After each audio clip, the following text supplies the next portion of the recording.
Pali gawo lalikulu kwambiri limene amuna akulichita masiku ano, ndipo likuoneka ngati ndi gawo lopepuka kwa basi, kufikira kuti anthu oyankhula ochita mahutuba sakumapanga emphasize, sakumatsindika kuwauza anthu kuti mchitidwe umenewu ndi onyasa kwambiri, mpaka kufikira kuti ambiri mwa amuna ndi zimene akumakonda kuchita, makamaka achinyamata, kumeta mohoki. Mohoki mtumiki wa Allah sallallahu alayhi wa alihi wasallam adayichita kukhala haramu. Kuchokera mu hadithi ya Abdullahi ibn Umar, iye akufotokoza kuti anna Rasulallahi sallallahu alayhi wa alihi wasallam naha anil qaza. Ndithudi mtumiki wa Allah, mtendere ndi madalitso zikhale pa iye, adaletsa al-qaza. Ndiye tikaona mu kufotokoza kwa Nafi' maula Abdillahi ibn Umar, yemwe adali kapolo owomboledwa ndi Abdullahi ibn Umar, atafunsidwa kuti wama al-qaza, kodi al-qaza imeneyi ndi chiyani? Faqal, ya adati idha halaqa as-sabiy, mnyamata akakhala kuti wameta tsitsi lake, wataraka hahuna sha'ratan wa hahuna, wameta tsitsi lake lija, iyeyu ndikusiya tsitsinso lina mbali ina ya mutu.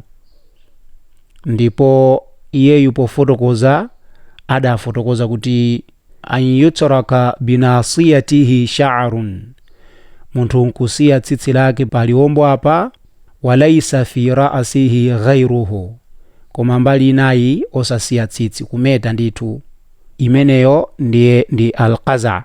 Ndi zimene lero lino anyamata akuchita, enanso mwa akuluakuluso akumachita nawo. Koma ntchito imeneyi, kapena kuti mchitidwe umenewu, mtumiki wa Allah sallallahu alayhi wa alihi wasallam analetsa, ndipo aliyense amene akumeta choncho akupeza nsambi, chifukwa ndi chinthu chimene mtumiki adachiletsa.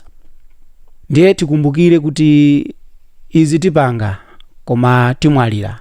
Tikamwaliramo, ngati tamwalira tini mohokiyo, satimeta iyayi, itsalira choncho.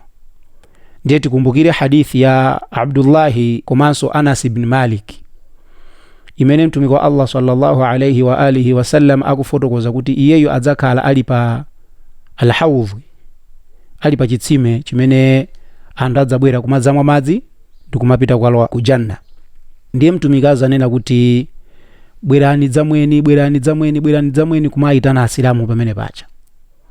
Ndiye la yukhtalajunna duni, mtumiki akunena kuti ena adzapezeka zoti akuthamangitsidwa pamenepo.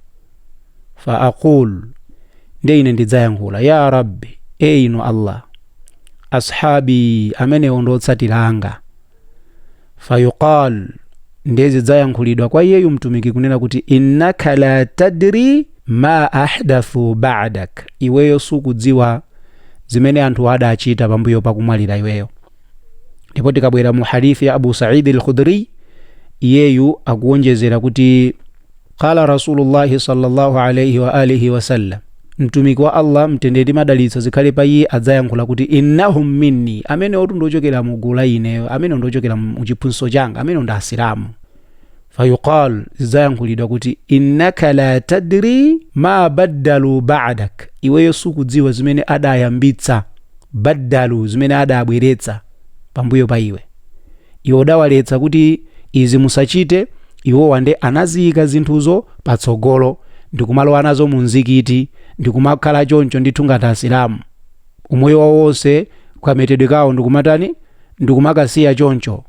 Ndiye mtumiki kuti fa aqul, ineyo ndidzayankhula, suhqan suhqa, ameneyo basa atalikitseni kwa ine, liman baddala ba'di, omwe adabweretsa zinthu zimene ine ndaletsa, zimene ine sindawaphunzitse, akuchita zinthu zimene zili zosiyana ndi ine pambuyo panga, amene athamangitseni.